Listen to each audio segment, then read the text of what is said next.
I don't think they should be really afraid of anybody at this point. I've been so impressed with how they've been able to really fine tune their offense. I mean, we all knew that this was going to be a defensive heavy team.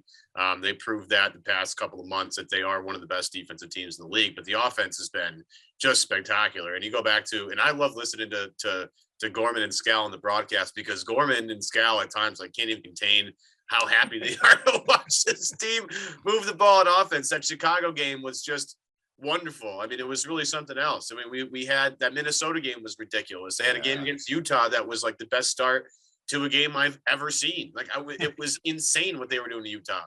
So I think offensively, this team is taking another leap, and be able to hang with, Toronto -4 of their starters, or to hang with Milwaukee -3 of their starters, is just really a testament to how well this team is coached up right now, how focused they are, and how well everybody understands their role. And I think as we head to a playoff series with the Bulls potentially here, I mean, that team, just look at my fingers on that one. That's going to be a nice, easy way to settle into playoff basketball.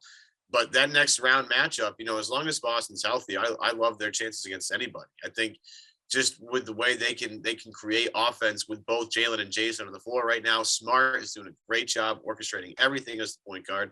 Pritchard's spacing the floor.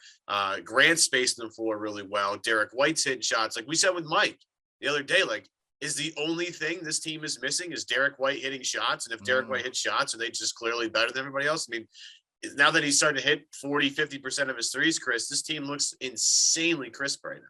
Yeah, and I keep telling people that the offensive progression is way more noticeable to me, or way more of a storyline, because that was the one thing. Even when they had the number one defense in the league, I said, you're not winning a title with the 20th ranked offense and efficiency.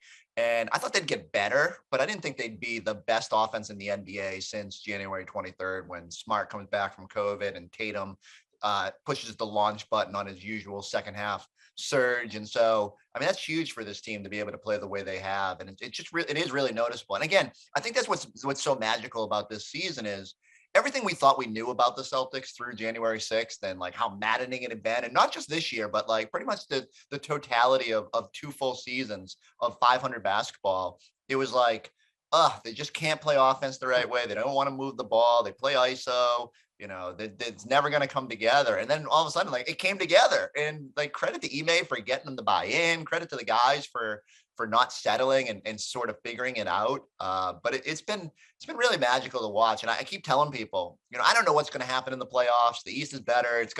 It could get crazy. You never see the end coming as quickly as it does. It's abrupt. I know the playoffs take like 8 years to play, but it's still like abrupt when it ends. And but like, this has been something like I have never been a part of a season like this. Now, IT years were magical in their own way. I was around at the end of the 08 title run, and that was it special in its own way. But this is like so unexpected that I hope people take a moment to be like, hey, this is really fun. Like, let's enjoy this. Even the losses are good right now, which is just never happens. So take a minute. I keep thinking of Ferris Bueller, and when Matthew Broderick says light can move pretty fast. If you don't slow down and take a look around once in a while, you might miss it. And I'd hate for the last 41 games to just sort of be an afterthought, because we're all heightened expectations now.